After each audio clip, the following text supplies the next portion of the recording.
Global fire power की इस ranking में 145 देशों को शामिल किया गया है।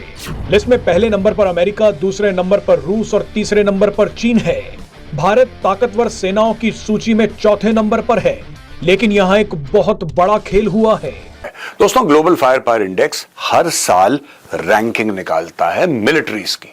कुछ टाइम लगेगा, मैं अभी नहीं कहता। अच्छे स्टेप इंडिया ने लिया तो शायद तीसरे नंबर पे भी आ जाए। सही बात है, अच्छे स्टेप जल्द लिया ना, जल्द लिया। रूस आएगा चौथे पे, सीधी सी बात है। हो सकता है। तो बात करते हैं कि इंडिया थर्ड लार्जेस्ट इकोनॉमी बनने की तरफ गामजन है, तो वो जो स्टेप्स हैं उनमें ये एक बड़ा स्टेप है।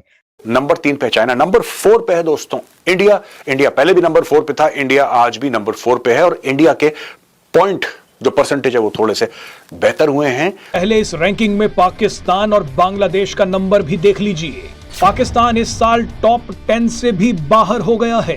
पाकिस्तान को 12वां नंबर दिया गया है।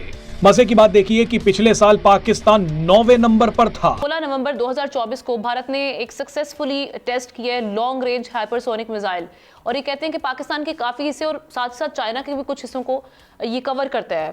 ये रियलिटी आपके सामने क्रिएट हो रही है। रिसेंटली जो ग्लोबल पावर इंडेक्स था उसने शॉक कर दिया पूरी दुनिया को। देखिए, अब ना ये जो हथियारों की दौड़ है खित्ते में, इसमें हिंदुस्तान तो वाकई बहुत आगे जा चुका है। और सही बात कह रहे हैं ब्रिगेड साहब कि $85 बिलियन का उनका दिफा का बजट है। हम अपना जो डिफेंस प्रोक्योरमेंट का प्रोसेस है उसको बहुत तेज कर दिया। और ये एक साइन है कि अब हम उस रास्ते पर हैं ये ग्लोबल पावर बनने के लिए। खुशी होती है जब हम अपने कंट्री को राइज करता हुआ देखते हैं। और हमारे वीडियो के ऊपर अभी ये चल रहा है, इसके ऊपर जिहादी आएंगे पाकिस्तान से, वो बोलेंगे जी आपका टुकड़े हमने कर देने हैं, आपको हमने गजबे हिंद कर देना है। ये इनका सपना ही रहेगा। इनकी अपनी कंट्री बच जाए ये भी गनीमत है, क्योंकि मोदी जी ने वो भी काम कर देना है। और ये जो सेंचुरीज ओल्ड डोमिनेंस थी वेस्टर्न पावर्स की, इन जिहादियों की, वो फाइनली वो क्रम्बल करती जा रही है मोदी जी के नीचे। अब इसके ऊपर ये हिस्टोरिकल जो अचीवमेंट है इसको देखते हैं कि हुआ कैसे। पहली बात ये है कि जो ग्लोबल पावर है उसको मेजर कैसे किया जाता है। दोस्तों, जो ग्रेट पावर इंडेक्स है दुनिया में, वो जो टॉप 24 कंट्रीज हैं, मोस्ट इंफ्लुएंशियल नेशंस, उसको ये देखते हैं कि उसका क्या ग्लोबल इन्फ्लुएंस है, क्या पावर है। और उसके कई फैक्टर्स होते हैं, जैसे इकोनॉमिक स्ट्रेंथ है कि जीडीपी के नंबर्स क्या हैं, ग्रोथ रेट कितना है, ट्रेड इंटरनेशनल मार्केट में कितना हो रहा है, इंडस्ट्रियल आउटपुट कितना है। फिर देखते हैं कि मिलिट्री कैपेबिलिटी कितनी है। और अब भारत जो है मिलिट्री के अंदर, we are the 4th most घातक military in the whole world.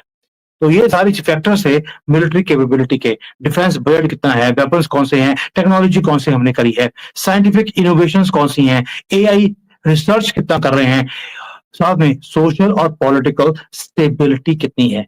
अब जब एक गवर्नमेंट 3 बार प्रधानमंत्री बन जाए, एक ही गवर्नमेंट चल रही हो, तो आप समझ सकते हैं कि पॉलिटिकल स्टेबिलिटी हमारी कंट्री के अंदर है। आज 7वां नंबर इसीलिए है क्योंकि जो जिहादी है हमारी कंट्री में 30 करोड़, वो सोशल स्टेबिलिटी होने नहीं देते। कोई बात नहीं, इनको भी सीधा किया जाएगा। और लास्टली है डेमोग्राफी, कि हमारे पास यंग पॉपुलेशन जो वर्क फोर्स होती है वो कितनी है, प्रोडक्टिविटी कितनी हो सकती है। यानी कि भारत ने सारे पैरामीटर्स में 10 साल के पहले और अब में बहुत ज्यादा इंप्रूवमेंट दिखाई। इसलिए हम ब्रिटेन, फ्रांस, जर्मनी सबको पीछे छोड़कर हमने अपना नंबर ऊपर ले लिया। अब बात करते हैं कि हमारे नीचे अभी जो नीचे गए हैं वो कौन है। पहला तो है ग्रेट यूके, यानी कि ब्रिटेन, वो जिसने पूरे दुनिया के ऊपर राज किया, आज हमारे से भी नीचे है। यूनाइटेड स्टेट्स पहले भी नंबर 1 पे था, आज भी है। लेकिन अमेरिका की जो दादागिरी थी, एक इकोनॉमिक दादागिरी, जियोपॉलिटिकल जो इसका दबदबा था, वो कम होता जा रहा है। चाइना भी नंबर 2 पे है, वो भी स्ट्रगल कर रहा है क्योंकि उसके अंदर भी इंस्टेबिलिटी है और इकोनॉमिक स्लोडाउन आपके सामने है चाइना का कैसे हुआ है।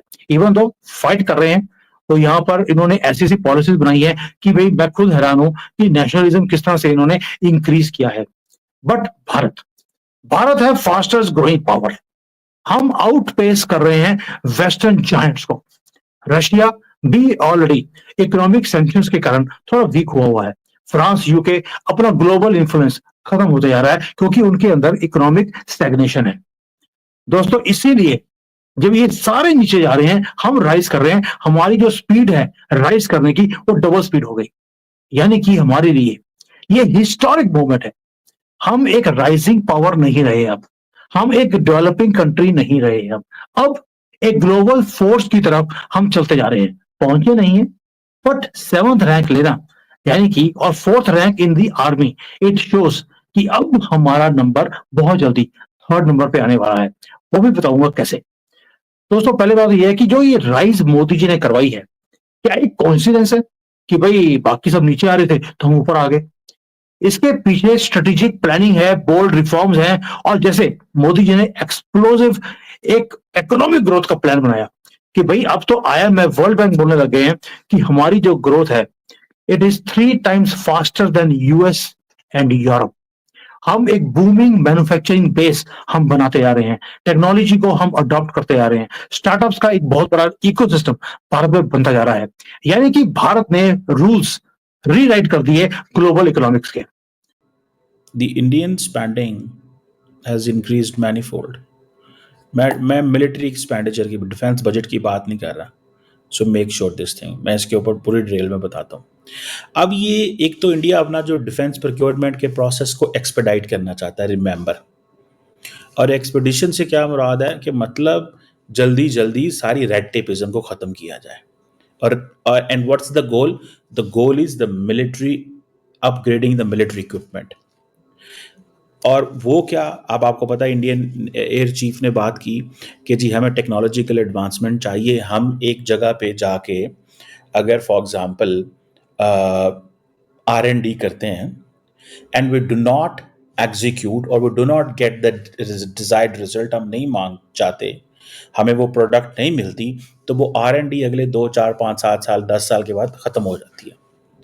सो द क्वेश्चन इज कि इंडिया इस सारे रेड टेपिज्म को या इस स्लो ब्यूरोक्रेसी को चेंज कर रहा है।